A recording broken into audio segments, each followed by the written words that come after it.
You don't want to close up all the way in?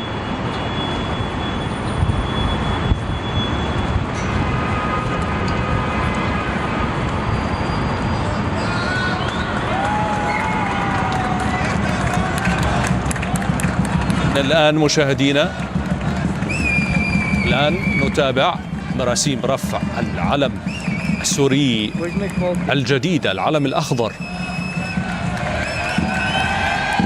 الآن العلم السوري يرفرف أمام مبنى الأمم المتحدة بعد رفعه منذ اندلاع الاحتجاجات السورية على الأوضاع في ظل توهج الربيع العربي عام 2012. السوريون حضروا عتاد قضيتهم وكان لهم أهداف. واحد من هذه الأهداف استبدال العلم. لطالما كان هذا العلم الذي يمثل سوريا منذ عام 1932. اعتمد هذا العلم في الدستور القديم وسمي بعلم الاستقلال بعد أن استقلت سوريا عن الانتداب الفرنسي.